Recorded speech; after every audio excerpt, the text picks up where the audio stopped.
Pernahkah kamu merenung berapa banyak aset pribadi yang selama ini kamu gunakan untuk menghabiskan waktu bersama teman? Makanan yang dibeli di tempat nongkrong, pakaian mahal yang kamu kenakan, bahkan waktu itu sendiri juga aset yang mahal kan? Dari semua aset yang telah kamu keluarkan untuk bertemu dengan temanmu, berapa banyak yang kembali? Seberapa worth it pertemuanmu dengan temanmu? Pernah coba kamu hitung? Sayang banget kan kalau waktu terbuang begitu saja, padahal kita bisa melakukan hal lain yang lebih produktif daripada sekedar bertemu dengan teman. Apalagi teman kita itu banyak. Ada teman SD, teman SMP, teman SMA, teman kuliah, teman kerja, teman rumah, temennya teman yang kenal sama kita, dan masih banyak lagi. Akan habis waktu kita terbuang begitu saja kalau kita menyisihkan waktu untuk bertemu dengan mereka satu persatu. Ya memang, ada yang bilang bahwa menyambung tali silaturahmi atau networking itu membawa rezeki. Tapi, networking yang seperti apa dulu? Siapa teman yang kamu ajak bertemu? Apa latar belakangnya? Apa topik obrolan yang kamu bahas dengan dia? Apa saja aktivitas yang kamu lakukan bersama dia ketika sedang bertemu? Kalau cuma ngomongin keburukan orang lain, mending nonton acara gosip di televisi aja deh. Ngapain rela buang-buang waktu cuma untuk ketemu tuh orang? Supaya terhindar dari investasi waktu yang bodong, kita wajib memilih teman.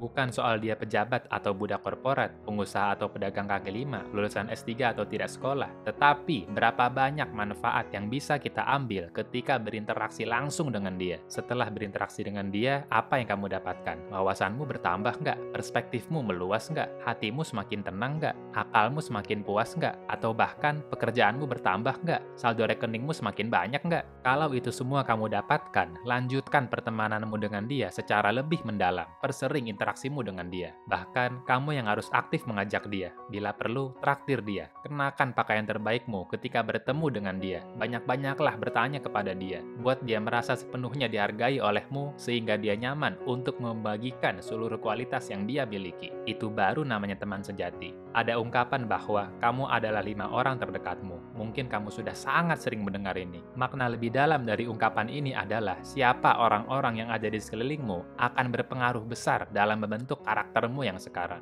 Kalau berteman dengan orang pintar, orang hebat, orang kaya, orang bijaksana, orang sabar, dan sebagainya, kemungkinan besar sifat-sifat positif itu akan ikut melekat dalam diri kita. Sebaliknya, kalau berteman dengan orang songong, sok tahu, tukang gosip, tukang ngurusin hidup orang, pemarah, dan sebagainya, kemungkinan besar sifat-sifat negatif itu juga akan melekat dalam diri kita. Oleh karena itu, jangan sampai kita salah dalam memilih teman. Nanti bukannya untung, malah rugi lagi. Mending nggak punya teman sama sekali deh daripada berteman dengan orang-orang negatif. At least saldo kita tetap nol. Nggak jadi negatif gara-gara terkontaminasi hal-hal yang tidak perlu. Tapi, kalau kamu nggak punya teman, bukan berarti kamu harus berpuas diri dengan saldo nolmu itu ya. Coba pergi keluar, bangun relasi dengan orang-orang baru. Ciptakan hubungan yang baik dan intim dengan orang yang berkualitas. Dengan demikian, investasimu dalam berinteraksi dengan orang lain akan sukses. Selamat menjalin persahabatan, selamat mendapatkan keuntungan dari teman-temanmu yang positif.